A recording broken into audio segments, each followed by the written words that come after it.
তার অপকর্মের কারণে বলছি। এই বিশ্বজিৎ কুমার মণ্ডলকে কয়েকবার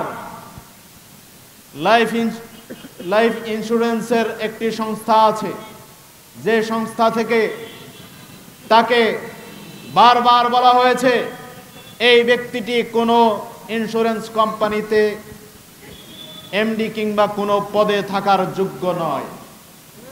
তার বিরুদ্ধে কয়েক ডজন দুর্নীতির অভিযোগ রয়েছে এবং গত মাসে চিন্ময় কৃষ্ণ দাসকে নিয়ে যে দেশব্যাপী একটি আলোড়ন তৈরি হয়েছিল এবং চিন্ময় কৃষ্ণ দাস ইসকনের একজন নেতা, এই ইসকন নেতার সাথে বিশ্বজিৎ কুমার মণ্ডলের যোগাযোগ আছে।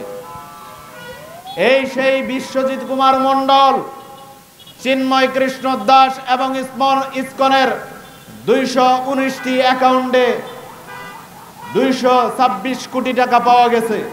সেই 226 কোটি টাকার মধ্যেও এই লোকটির সহযোগিতা আছে। প্রিয় বাংলাদেশের নাগরিকবৃন্দ, বুঝতে হবে যমুনা লাইফ ইন্স্যুরেন্সকে ব্যবহার করে এই বিশ্বজিৎ কুমার মণ্ডল বাংলাদেশের মানুষের সাথে প্রতারণার একটি ফাঁদ পেতেছে। গত 14ই জানুয়ারি এই বিশ্বজিৎ কুমার মণ্ডলকে বহিষ্কার করা হয় এবং 19 জানুয়ারিতে আবার পুনরায় সে চাকরিতে বহাল হয়, কোনো ধরনের চিঠি ছাড়াই। সে নির্দ্বিধায় আবার কর্মস্থলে ফিরেছে, কোনো ধরনের অথরিটি ছাড়াই। তার পিছনে কারা সেটি আমাদের দেখতে হবে, কারণ এই বিশ্বজিৎ কুমার মণ্ডলকে ব্যবহার করে বাংলাদেশে ইসকন যে একটি উত্তপ্ত পরিবেশ তৈরি করতে চায় তার একটি নমুনা। বিশ্বজিৎ কুমার মণ্ডলের সে কেটে দিত।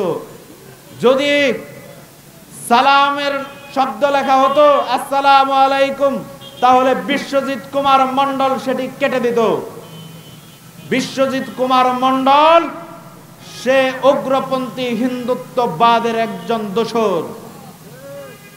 সে এই উগ্রপন্থী হিন্দুত্ববাদের দোসরকে যদি একটি সুনামধন্য কোম্পানির এমডি পদে বসানো হয়, তাহলে সেই কোম্পানি যেমন ধ্বংস হবে এবং তার গ্রাহক প্রতারিত হবে।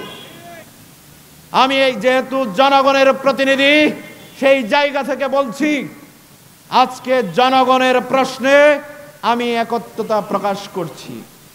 এখানে অসংখ্য কর্মী ভাইয়েরা আছে, কর্মকর্তা রয়েছে, যারা এগুলোর প্রতিবাদ করেছে, যারা তার এই অন্যায়ের প্রতিবাদ করেছে তাদেরকে বহিষ্কার করার হুমকি এবং বহিষ্কার করা হচ্ছে। আমি সরকারকে বলবো অবিলম্বে তাদেরকে যে বহিষ্কার করা হয়েছে অন্যায়ভাবে, সেগুলো যেন বাতিল করা হয় এবং পুনরায় যেন তাদেরকে